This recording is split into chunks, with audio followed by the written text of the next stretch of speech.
नमस्कार विद्यार्थियों, आज हम सुभद्रा कुमारी चौहान जो कि आपके अनिवार्य हिंदी के अंतर्गत पद्य भाग में संकलित है, उनकी कविता झांसी की रानी, इस पाठ पर हम दूसरी चर्चा करने जा रहे हैं। इस चर्चा के जो महत्वपूर्ण बिंदु है वह है झांसी की रानी कविता का मूल प्रतिपाद्य और सार संदेश। दूसरा जो बिंदु है, चूँकि हमें कविता का भावार्थ करना है, व्याख्या विश्लेषण करना है, इसलिए कविता का भावार्थ और व्याख्या विश्लेषण करने के लिए शब्दार्थ की जरूरत पड़ती है।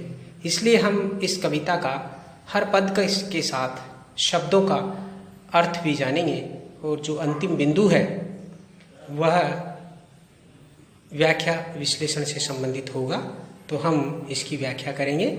चलिए सबसे पहले हम झांसी की रानी कविता के मूल प्रतिपाद्य या सार संदेश का जिक्र करेंगे।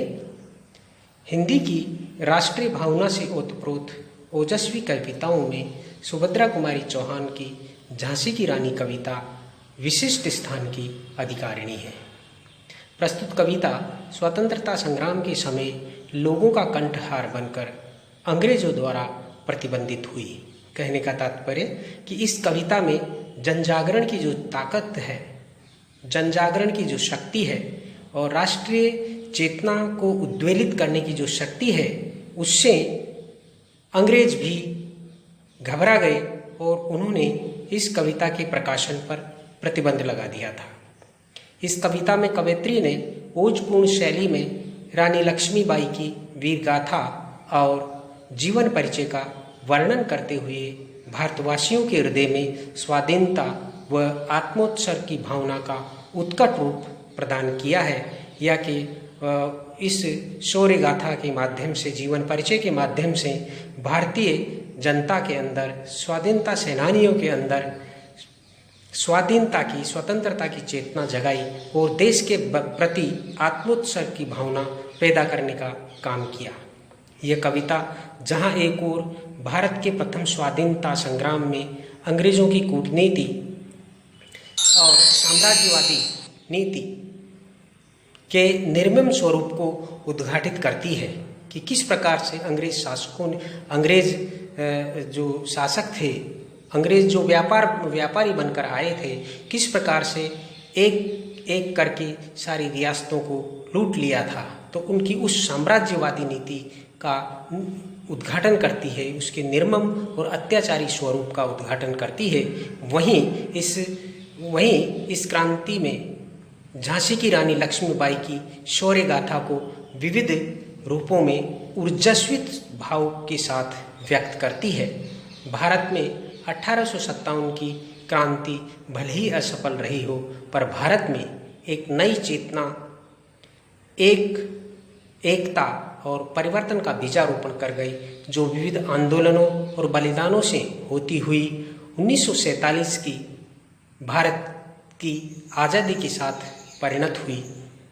ये कविता इस 1857 जो कि भारत का प्रथम स्वाधीनता संग्राम भी कहा जाता है, यह कविता उसी पर आधारित है। यह कविता सरल और प्रभावपूर्ण भाषा में लिखी, सबको बरबस सब पाठकों को अपने ओर खींचती है, उनके हृदय को छू लेती है। कविता के हर अंतरे का अंत इस कथन से होता है कि लेखिका ने रानी लक्ष्मीबाई की शौर्य गाथा बुंदेलों के मुंह से सुनी थी। इस कविता के प्रत्येक छंद के बाद, प्रत्येक अंतरे के बाद यह कथन आता है, अर्थात रानी लक्ष्मीबाई की जो शौर्य गाथा है वहाँ जन जन में फैली हुई थी, जन जन को प्रिय थी। रानी लक्ष्मीबाई राजवंशों में जन्मी और बाल्यकाल से ही अत्यंत वीरांगना स्त्री थी। मराठे उनकी तलवारों के वार और युद्ध कला कौशल देखकर पुलकित होते थे। उनको इन पर बहुत ज़्यादा उम्मीद थी कि ये रानी आगे चलकर बहुत ज़्यादा जो कि देश के काम आएगी और देश को एक प्रकार से अंग्रेजों से मुक्त कराने में निश्चित रूप से हमारी मदद करेगी। इसलिए वो देख करके बहुत ज़्यादा पुलकित और हर्षित हुआ करते थे।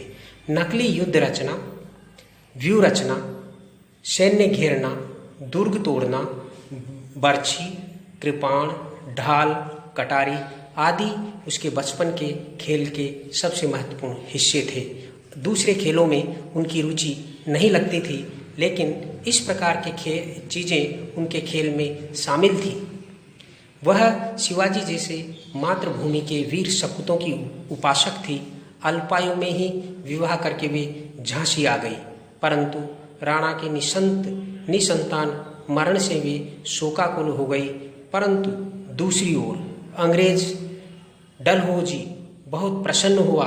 उसके मन में झांसी पर अधिकार करने की भावना लालायित हो उठी, क्योंकि अब वह हड़प नीति के तहत झांसी पर अधिकार करना चाहता था। इसके लिए उन्होंने झांसी में फौज भी भेजी। डलहौजी अंग्रेजों की साम्राज्यवादी नीति का अगुवा था। उसने राजाओं और नवाबों को भी ठुकराया था। अंग्रेजों ने दिल्ली, लखनऊ, उदयपुर, तंजौर, सतारा, कर्नाटक, सिंध, पंजाब आदि प्रदेशों पर अपना शिकंजा कस लिया था।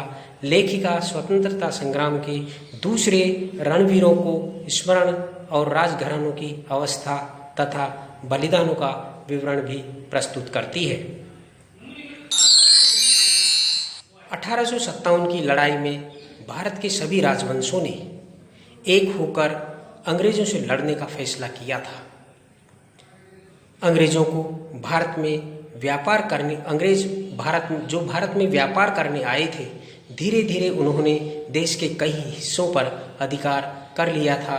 राजवंशों से लेकर साधारण जनता तक में अंग्रेजों के विरुद्ध रोष था, भारी गुस्सा था। फलस्वरूप 1857 ईस्वी में एक साथ देश के कई हिस्सों में क्रांति की आग भड़क उठी। झांसी में क्रांति की बागडोर रानी लक्ष्मीबाई ने संभाली थी। झांसी में क्रांति की इस ज्वाला की जो बागडोर है वह रानी लक्ष्मीबाई के हाथों में थी। जहां युद्ध क्षेत्र में पुरुषों के बीच वह किसी वीर पुरुष की भांति ही लड़ रही थी और रण कौशल उसने दिखलाया था। जहां जनरल डायर को उन्होंने हराया था। रानी लक्ष्मीबाई यहाँ से वाकर को हराने के बाद यहाँ से 100 मील दूर कूच कर कालपी पहुंची। इस लंबी संघर्षपूर्ण यात्रा में घोड़ा थककर गिर पड़ा तथा मर गया। यह रानी के जीवन की बहुत ही बड़ी एक दुखद घटना थी, जिसने रानी को युद्ध में कमजोर कर दिया था। यहाँ यमुना के किनारे अंग्रेजों से भारी मुठभेड़ हुई, जिसमें अंग्रेजों को रानी ने अपने शौर्य और साहस के बल पर हरा दिया था। यहाँ से ग्वालियर चलकर ग्वालियर पर अपना अधिकार कर लिया तथा विद्रोही बनबेटा सिंधिया को वहाँ से खदेड़ भगाया। रानी लक्ष्मीबाई एक बार फिर अंग्रेजों से घिर गई, जहाँ जनरल स्मिथ तथा उसके सैनिकों के साथ उसकी महारानी की भयंकर मुठभेड़ हुई। जनरल स्मिथ को इस युद्ध में हार का सामना करना पड़ा था। इस युद्ध में रानी लक्ष्मीबाई की सखियों काना और मंदरा ने मिलकर भारी मारकाट मचाई थी। अंग्रेज सेना में तबाही मचा दी थी। इसके बाद अंग्रेज सेना ने व्यूह के साथ रानी लक्ष्मीबाई को आ घेरा, पर युद्ध कौशल और शौर्य की धनी रानी लक्ष्मीबाई ने दुर्गा का सा रूप धारण कर अंग्रेज सेना में मारकाट मचाकर यहाँ से निकल पड़ी। लेकिन जब किसी को कालगति आ घेरे तब क्या किया जा सकता है। रानी जो ही आगे बढ़ी, सामने नाला आ गया, जिसे पार करने में रानी का घोड़ा अड़ गया। तभी पीछे से अंग्रेज सेना ने रानी को आ घेरा। युद्ध हुआ, वार पर वार हुए। रानी जख्मी हो गई, वह घायल होकर गिर गई तथा अद्भुत पराक्रम दिखाती हुई वीर गति को प्राप्त हुई। रानी की उम्र उस समय महज 23 वर्ष थी। उनका बलिदान देश के इतिहास में अमर रहेगा, अमर है। कविता में इसके पश्चात लेखिका रानी को श्रद्धांजलि देती है और कहती है कि रानी लक्ष्मीबाई अपने अद्भुत रणकौशल, शौर्य, साहस और पराक्रम से भारतवासियों के लिए स्वतंत्रता का मार्ग प्रशस्त कर गई। उसका कोई प्रतिरूप नहीं हो सकता। वह एक असाधारण नारी थी। वह एक सामान्य नारी न होकर एक प्रकार से वीरता की अवतार थी। तो इस प्रकार से यह झांसी की रानी कविता का सार है या कि मूल प्रतिपाद्य है, संदेश है। अब हम झांसी की रानी कविता के प्रारंभिक जो दोहे हैं उनका अध्ययन यहाँ पर करेंगे और क्रमशः सभी पदों का हम यहाँ पर अध्ययन करेंगे या कि उनकी व्याख्या आपके सामने प्रस्तुत करेंगे। तो देखिए, पहला पद है, सिंहासन हिल उठे राजवंशों ने भ्रकुटी तानी थी, बूढ़े भारत में भी आई फिर से नई जवानी थी, गुमी हुई आज़ादी की कीमत सबने पहचानी थी, दूर फिरंगी को करने की सबने मन में ठानी थी, चमक उठी सन 57 में वह तलवार पुरानी थी, बुंदेले हर बोलों के मुँह हमने सुनी कहानी थी, खूब लड़ी मर्दानी वह तो झांसी वाली रानी थी। भ्रकुटी अर्थात भौएं, गुमी अर्थात खोई हुई, कीमत अर्थात मूल्य, फिरंगी अर्थात अंग्रेज, ठानी थी अर्थात निश्चय किया था, मर्दानी अर्थात मर्दों की तरह या मर्दों के गुण वाली। भावार्थ देखिए या इसका व्याख्या विश्लेषण करेंगे। इन पंक्तियों में भारत के प्रथम स्वाधीनता संग्राम की उस चिंगारी का वर्णन किया है जो अचानक समूचे भारत में राजवंशों व आम जनता में अंग्रेजों के खिलाफ जागृत हुई तथा इस स्वतंत्रता संग्राम में झांसी की रानी लक्ष्मीबाई किस प्रकार मर्दानी बनकर अंग्रेजों पर टूट पड़ी थी। कवयित्री कहती है कि अंग्रेजों की गलत नीतियों से देशी शासक वर्ग चिंतित थे। अपने शोषण और अपमान से राजवंशों, राजपरिवारों की भौएं क्रोध से तन गई थी। वर्षों की गुलामी ने जिस भारत को बूढ़ा और कमजोर कर दिया था, हताश कर दिया था, निर्बल कर दिया था, उसमें भी आज जवानी का नया जोश हिलोरे लेने लगा था। सबको अपनी खोई हुई आज़ादी और स्वतंत्रता का महत्व धीरे धीरे समझ में आने लगा था और सबने यह निश्चय कर लिया था कि अंग्रेजों को देश से मार भगाना है तथा देश को अंग्रेजों से आज़ाद करवाना है। इस सन 1857 की लड़ाई में, गलती से यहाँ 1957 आ गया, 1857 आप समझिएगा। 1857 की लड़ाई में पुरानी पड़ चुकी तलवारें चमक उठी और मर्दों के साथ किसी मर्द की भांति वीरता से वह स्त्री रानी लक्ष्मीबाई भी खूब लड़ी जो झांसी की रानी थी। बुंदेलखंड के वासी हमें उसकी वीरता की गाथा सुनाया करते हैं। अगला पद है, कानपुर के नाना की मुँह भोली बहन छबीली थी, लक्ष्मीबाई नाम पिता की वह संतान अकेली थी, नाना के संग पढ़ती थी वह नाना के संग खेली थी, बरछी ढाल कृपाण कटारी उसकी यही सहेली थी, वीर शिवाजी की गाथाएं उसको याद जबानी थी, बुंदेले हर बोलों के मुँह हमने सुनी कहानी थी, खूब लड़ी मर्दानी वह तो झांसी वाली रानी थी। सबसे पहले हम शब्दार्थ देखते हैं। मुँह बोली अर्थात मुँह से बोली हुई या मानी हुई, छबीली अर्थात सुंदर, संग या अर्थात साथ, कृपाण यानी तलवार, गाथाएं यानी कि कहानियाँ। भावार्थ देखिए, कवयित्री इन पंक्तियों में रानी लक्ष्मीबाई के बचपन के युद्ध कौशल में रुचि, वीर शिवाजी के प्रति उनकी भक्ति आदि का वर्णन किया है। वह कहती है कि झांसी की रानी लक्ष्मीबाई उनके पिता की इकलौती संतान थी। कानपुर के नाना उसे अपनी बहन मानते थे। रानी लक्ष्मीबाई बचपन में बहुत सुंदर थी। नाना के साथ ही वह पढ़ती और खेलती थी। उसकी दोस्ती केवल बर्छी, ढाल, कटारी और तलवार से थी। वही उसके खिलौने थे। शिवाजी की वीर गाथाएं उसे जुबानी याद थी। बुंदेलवासी कहते हैं कि वह एक महान योद्धा थी जो युद्ध में मर्दों की भांति लड़ी थी। अगला पद देखिए, लक्ष्मी थी या दुर्गा थी, वह स्वयं वीरता की अवतार। देख मराठे पुलकित होते, उसकी तलवारों की वार। नकली युद्ध व्यूह की रचना और खेलना खूब शिकार। सैन्य घेरना, दुर्ग तोड़ना, ये थे उसके प्रिय खिलवाड़।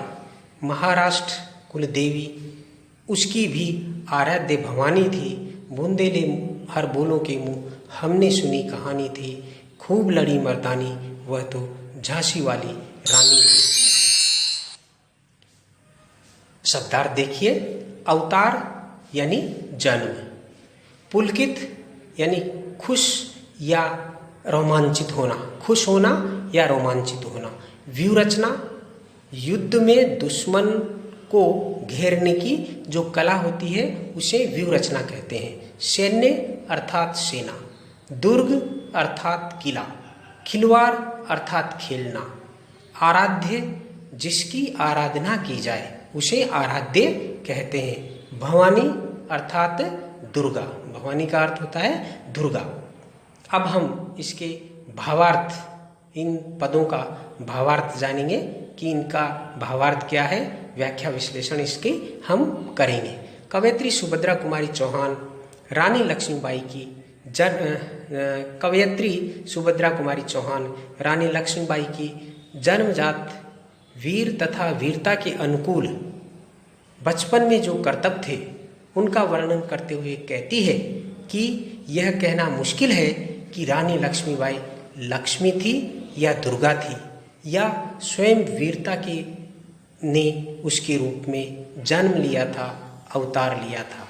उसकी तलवारबाजी मराठों से में प्रसन्नता की लहर दौड़ा देती थी। अर्थात जब रानी लक्ष्मीबाई की तलवारबाजी, युद्ध कौशल और उनकी युद्ध संबंधी रुचियों को देखते थे तो उनके अंदर प्रसन्नता दौड़ जाती थी। एक प्रकार से रानी लक्ष्मीबाई से उन्हें बड़ी उम्मीद की थी, उन्हें रोमांचित कर देती थी। मराठे उसके भावी स्वरूप की कल्पना करके खुश हो जाते थे। नकली युद्ध, दुश्मन को घेरना, शिकार करना, सेना घेरना, किले तोड़ना ही बचपन में रानी लक्ष्मीबाई के प्रिय खेल थे। महाराष्ट्र की कुल देवी माँ दुर्गा की वह पूजा करती थी, उसकी उपासना करती थी। अर्थात महाराष्ट्र की कुल देवी उनकी भी कुल देवी थी और वो उनकी उपासना किया करती थी। बचपन से ही उनमें वीरता के संस्कार भरे हुए थे। बुंदेलवासी उस वीर स्त्री के पौरुष और वीरता के गुणगान करते थे।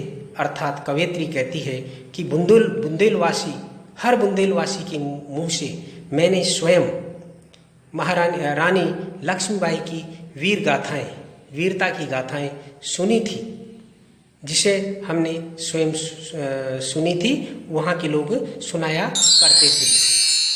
इस प्रकार ये चर्चा यहीं समाप्त होती है। अगली चर्चा में हम इसी कविता पर आगे चर्चा करेंगे।